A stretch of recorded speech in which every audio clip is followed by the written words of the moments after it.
Hey everybody, today I'm going to show you how to bake Papa's Clay polymer clay.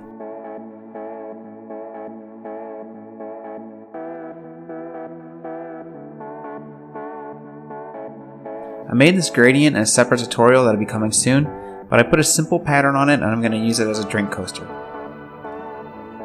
Right now I'm going to show you how you can bake it to preserve the matte finish on the bottom of your clay. If I were to put this directly on a glass baking tile, it would come out shiny and the texture would not be matte on the bottom anymore. I'm going to use my slicing blade to carefully remove the clay from my cutting mat, and then I'm going to put it on top of this piece of paper and put the paper on top of a baking tile. Another way that you can preserve texture and form is to bake your pieces of clay on top of a pile of cornstarch or baking soda. Papa's clay needs 265 degrees Fahrenheit to bake properly. If it doesn't get 265 degrees, then the proper chemical reactions will not occur and your clay will not get baked. So it's imperative that your oven actually reaches 265 degrees. I'm going to set my oven for 265 degrees Fahrenheit, and I'll put my oven thermometer in there too.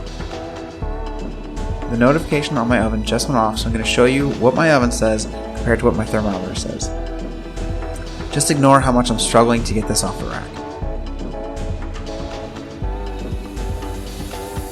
My thermometer says 200 degrees. Let's check what my oven says.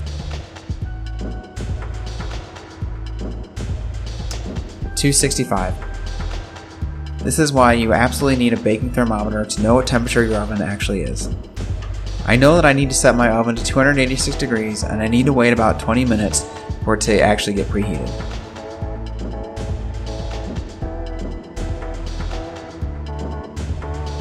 And this time you can see that the temperature is right around 260 or 270, and that's exactly where we need it to be. When you're baking, you need to protect your clay from direct heat and from any variations in the oven temperature. The easiest way to do this is to put a little tent over it with about an inch or so of airflow.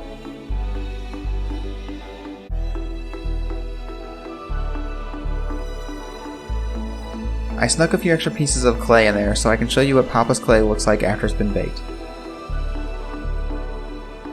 You can see that this large circle has maintained its matte finish on the bottom.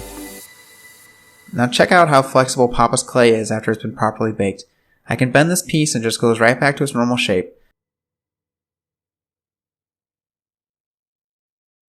Same with this disc, but you can see that the bigger the piece is, the less flexible it will be.